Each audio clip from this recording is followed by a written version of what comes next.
جس دن حضور نے اعلان کیا نا کہ بھائی آج کل غربت ہے اور جہاد کا بھی وقت آ گیا، قحط پڑا تو لاؤ، حضرت عمر کہتے ہیں میں نے اس دن 2.5% نہیں 50% دینے کا ارادہ کیا۔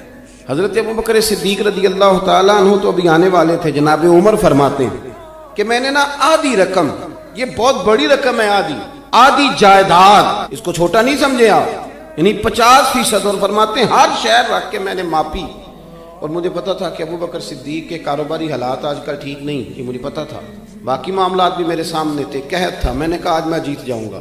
آپ فرماتے ہیں میں سارا مال لے کے گیا۔ اب میرے حضور کے پوچھنے کا انداز بھی، نبی کریم نے فرمایا عمر کیا لے کے آئے ہو؟ عرض کی یا رسول اللہ 50% لے آیا ہوں۔ آپ فرماتے ہیں ابھی حضور خوش ہو رہے تھے، دعا دے رہے تھے کہ ابو بکر بھی آ، سر پہ ٹوپی کوئی نہیں، پیروں میں جوتا کوئی نہیں، ٹاٹ کا لباس پہنا ہو، ماڑا بندہ نہیں، چودھری ہے، زمانے کا چودھری، کروڑوں میں کھیلنے والا۔ کہتے وہ سارا کچھ ہی بوریے کا لباس پہنا، حاضر خدمت ہو گئے۔ حضرت عمر کہتے ہیں میں تو پہلے بات پہ حیران تھا، کہتے مجھے حضور نے پوچھا تھا لے کے کیا آئے ہو، اور جب ابو بکر صدیق آئے اور سارا مال رکھا نا تو نبی پاک نے فرمایا ابو بکر گھر کیا چھوڑ کے آئے ہو؟ بڑے سیانے تھے جناب صدیق اکبر، کیا خوبصورت جملہ کہا، یہ نہیں کہا حضور سارا کچھ لے آیا ہو، کیا چھوڑ کے آئے ہو؟ عرض کی حضور گھر اللہ کو چھوڑ آیا ہوں اور اللہ کا رسول چھوڑ آیا ہوں، میرا گھر خالی نہیں، اللہ رسول کا نام گھر میں ہے، حضور نہیں کہا سارا کچھ لایا ہوں، ہر شے لے کے آ گئے، رکھ دی۔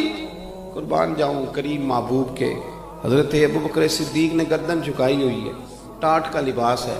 حضور فرمانے لگے ابو بکر آپ کے آنے سے پہلے جبریل آئے تھے، انہوں نے بھی آج ٹاٹ کا لباس پہنا۔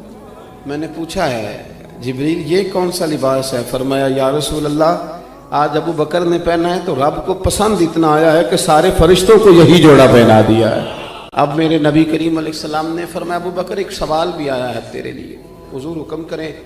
فرمایا رب فرماتا ہے تو سارا کچھ لے آیا ہے، تو نے ٹاٹ کا لباس پہن لیا ہے، یہ بتا تو اس حال میں اپنے رب سے راضی ہے کہ ناراض؟ حضرت صدیق اکبر کی تو چیخیں نکل گئی، عرض کی حضور میں کون ہوتا ہوں یہ فیصلہ دینے والا، حضور میں بڑا ہی راضی ہوں۔